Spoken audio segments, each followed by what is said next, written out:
আলাইকুম। দেশ বিদেশের সর্বশেষ স্পোর্টস আপডেট নিয়ে বিয়ন্ড বর্ডার স্পোর্টসের নিয়মিত আয়োজন sports bulletin powered by Sakurazaka Japanese language and cultural centre. আর এই স্পোর্টস আপডেট নিয়ে আপনাদের সাথে আছি আমি সুমাইয়া জাহান সামান্থা। ফিফার নতুন র্যাঙ্কিংয়ে 24 ধাপ এগিয়ে 104তম স্থানে উঠেছে বাংলাদেশ নারী ফুটবল দল। মায়ানমারে এএফসি এশিয়ান কাপ বাছাইয়ে বাহরাইন ও মায়ানমারকে হারিয়ে এই সাফল্য অর্জন করেছে দলটি। গত 24 মার্চ হার্ট অ্যাটাকের পর সুস্থ হয়ে মাঠে ফিরছেন তামিম ইকবাল। জাতীয় ক্রিকেট লিগের টি-20 আসরে খেলবেন তিনি, যা শুরু হবে 14 সেপ্টেম্বর থেকে বগুড়া, রাজশাহী ও সিলেট আন্তর্জাতিক ক্রিকেট স্টেডিয়ামে।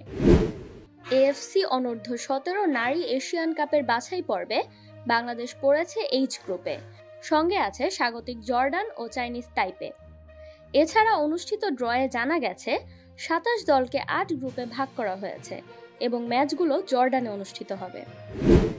জিম্বাবুয়ের অভিজ্ঞ ব্যাটার ব্রেন্ডন টেলর নিষেধাজ্ঞা কাটিয়ে 4 বছর পর নিউজিল্যান্ডের বিপক্ষে টেস্টে ফিরেছেন, যেখানে 39 বছর বয়সে 44 রানের ইনিংস খেলে মুশফিককে পেছনে ফেলেছেন তিনি। ফলে সক্রিয় ক্রিকেটারদের মধ্যে সবচেয়ে দীর্ঘ টেস্ট ক্যারিয়ারের রেকর্ড এখন তার।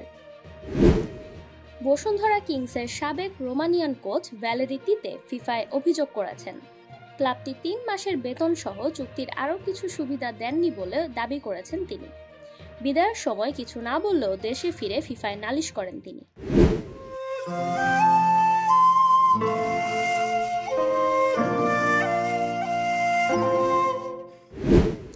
আগামী 29 আগস্ট থেকে 7 সেপ্টেম্বর ভারতে অনুষ্ঠিত হতে যাচ্ছে এশিয়া কাপ হকি টুর্নামেন্ট, কিন্তু রাজনৈতিক পরিস্থিতি ও নিরাপত্তাজনিত কারণে অংশ নিচ্ছে না পাকিস্তান। তবে তাদের পরিবর্তে বাংলাদেশকে আমন্ত্রণ জানিয়েছে স্বাগতিক ভারত।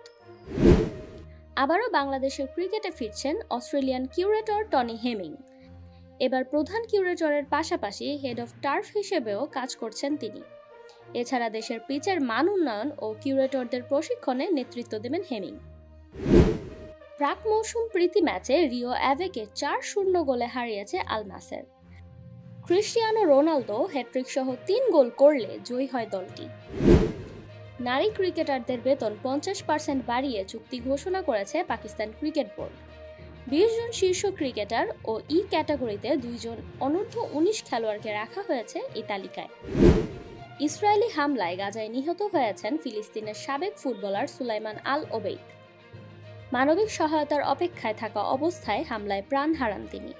ফিলিস্তিনি ফুটবল অ্যাসোসিয়েশন তাদের ওয়েবসাইটে এ খবর নিশ্চিত করেন।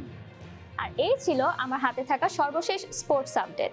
পরবর্তী স্পোর্টস আপডেট দেখার আমন্ত্রণ জানিয়ে বিদায় নিচ্ছি আমি সুমাইয়া জাহান সামান্থা।